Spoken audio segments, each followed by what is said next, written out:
What I'd like to do is not talk about living in the community in the United States. What I'd like to outline for you is a development that's happening internationally through the convention that Diane mentioned, the Convention on the Rights of People with Disabilities, and then to compare the situation a bit in Israel and the United States.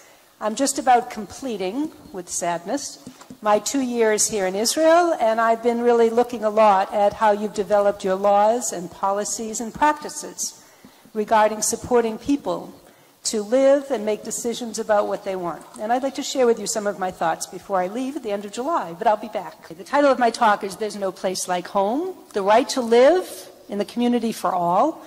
I'll talk a bit about the convention briefly because Diane already discussed it. I want to talk a bit about disability as a human rights issue, the particular article in the convention that establishes the right to live in the community, and then a brief comparison of U.S. and Israeli law. The United Nations Convention, as you know, was passed in 2006. It was the result of enormous self-advocacy. People with disabilities from all over the world came to the UN 3 weeks out of each year, twice a year, for 5 years. I had the honor and pleasure of participating in many of those meetings. As of today, 149 countries have signed the convention. That means they indicate their support.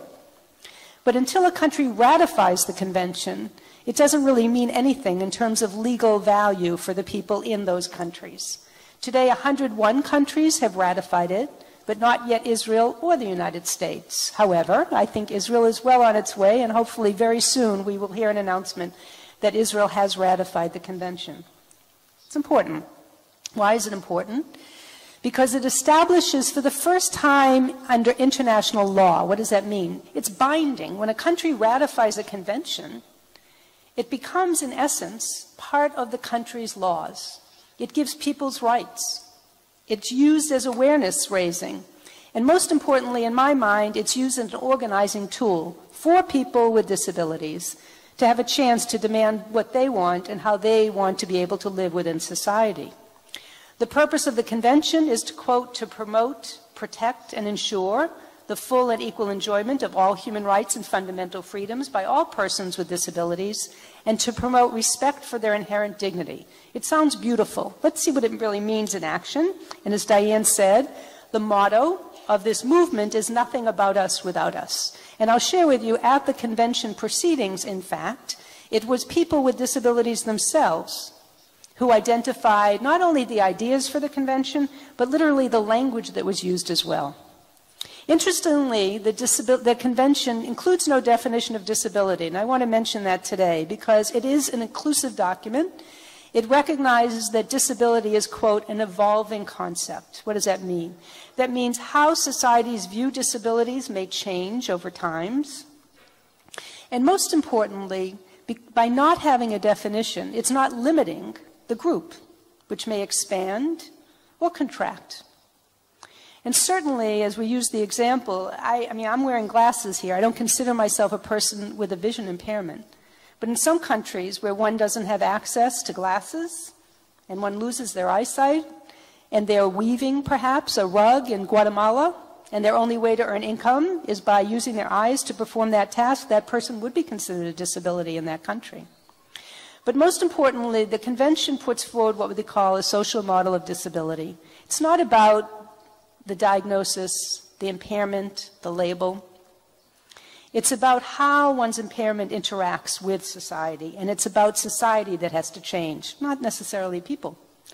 It includes both civil and political rights as well as economic, social, and cultural rights. Why is that important? It's important because it's the first UN convention ever to actually include all of the rights. In the past, the international law system, and I won't bore you as I do my law students, but there's a separate system for conventions that cover civil political rights and economic, social, cultural rights.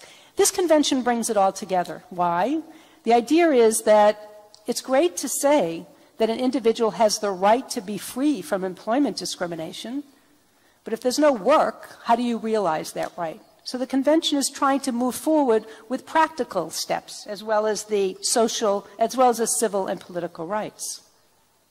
One of the most important aspects, I think, under civil and political rights is what I'm going to talk about for the next few minutes, and that's the right to live independently in the community.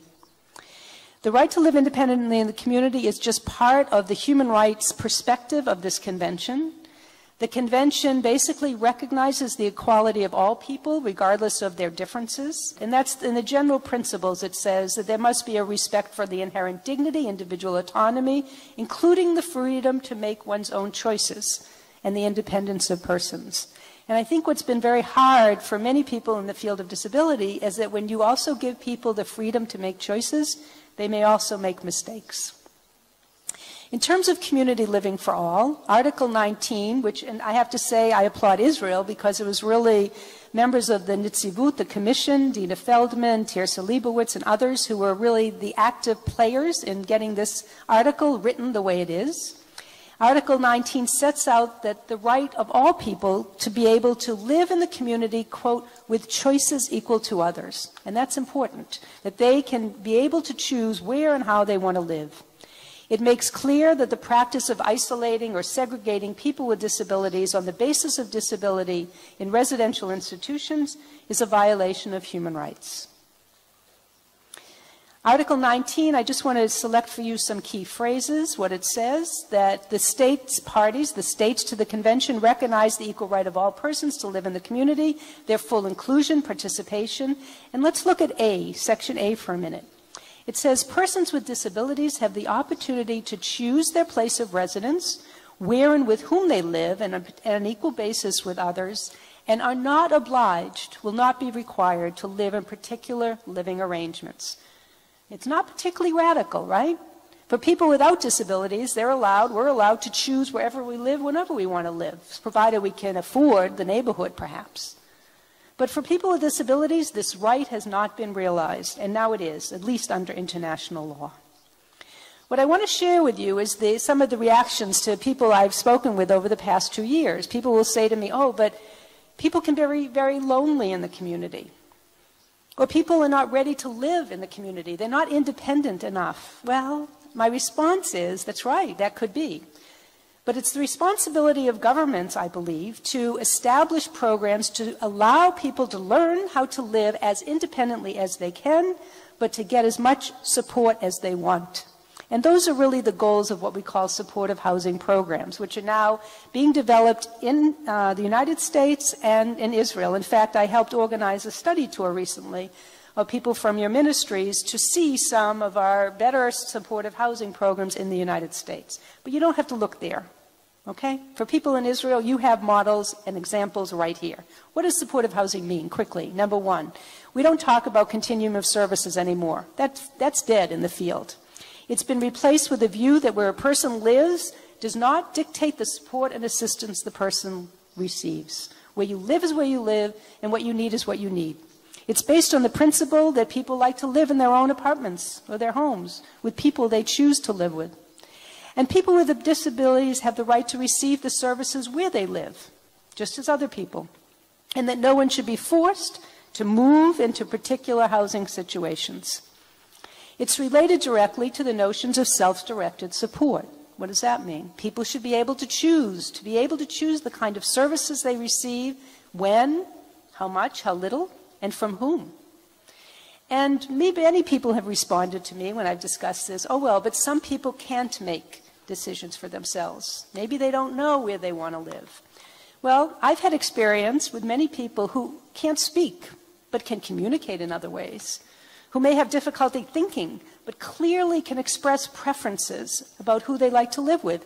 They smile when there's someone with them whom they trust, and they won't relate to someone whom they don't trust. So even people with severe disabilities who cannot speak or write, for example, can still indicate preferences regarding what they like to do, who they want to be with, and even what they like to do, what they like to see, and with whom they like to live. So even if a person is unable to communicate preferences, there's a possibility that others whom that person may trust can help them make that decision. And Yotam Taleb is going to talk at the end of this panel about supported decision-making, how to help people who have difficulty making decisions on their own or who can't, really make some decisions that allow them to have some more control over their lives. The role of service providers, that's a different talk. I think it's very important for all of us in whatever profession we are working to think about what our role is and that it may be changing. Instead of providing direct services, maybe our goal will be to effectuate the person's preferences and to coordinate services. The ultimate goal here is to give people all types of disabilities the opportunity to, number one, live as independently as possible. And I wrote, independently but not lonely. No, we need to develop programs to support people who are living in the community so they learn to interact with neighbors, to make many choices about their lives, and to have as much control. That's what anti-discrimination means. That's what equality means. In the United States, as you may know, in 1990, we passed the Americans with Disabilities Act. It doesn't prohibit institutions, and it doesn't require everyone with a disability to be able to live in their own homes. But Title II of the Act, which covers public services and programs, does require that all programs and services be provided in the most integrated setting possible. Okay? The most integrated setting possible. What does that mean? In 1999, the U.S. Supreme Court decided a case, and it had to decide what does it mean on behalf of two women who had been living in institutions who wanted to leave.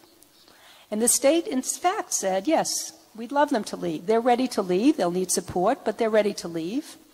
But we don't quite have the services available to them. And the Supreme Court, in a decision written by Justice Ginsburg, who I know has traveled to this country in the past, stated that these two women have the right to receive care and services in the most integrated setting appropriate, and that their unnecessary institutionalization was discrimination under the ADA, under the most integrated setting mandate of the ADA. Even better, in 2010, just last year, a court in New Jersey, it's a lower court decision, but it had to decide what it meant by living in the community. And I think this is very important. The court here said that the test about living in the community is not whether a state calls a building a home in the community. In Israel, for example, you have hostels in the community. And the court said that we don't look at what you call it. We look to see whether a particular setting enables individuals with disabilities to interact, for example, with non-disabled people to the fullest extent possible. Are they able to participate in the life of the community? And the failure to provide placements in a setting that enables people with disabilities to interact violates the law.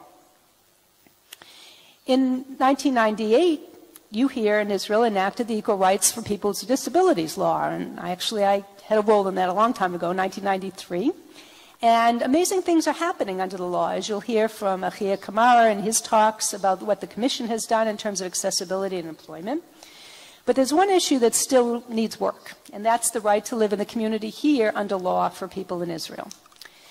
A couple years ago, the Supreme Court here decided a case that was similar to the Olmsted case in the United States. The case was brought on behalf of 5 people with severe disabilities who were living at home. It was time, they were growing up, the parents and the families saying they should be living in the community like other people their age. In this case, the court, it has mixed results because on one hand, the government changed its policy as a result of this case.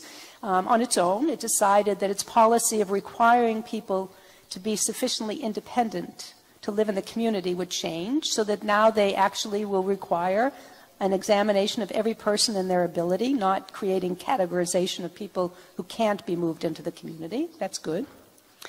But in the decision, the court failed to really listen to what I thought was the evidence presented by the plaintiffs about what living in the community means for them. The court refused to look behind the words of the statute, of the government, and to decide what is the quality of life and how can the court protect it. So ultimately, the court upheld the ministry's decision to place these 5 people in large hostels that are called community programs, but in fact function much like institutions.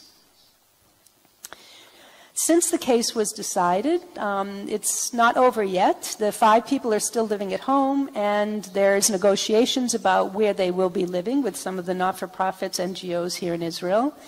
And at first, the government proposed that they live in a large hostel in Beit Zafafa, which is an Arab village in Jerusalem. And at first you may say integration is important. Certainly in America we would want different communities to live together. But it posed a problem here for Jewish youth who don't know Arabic to be living in an Arab village.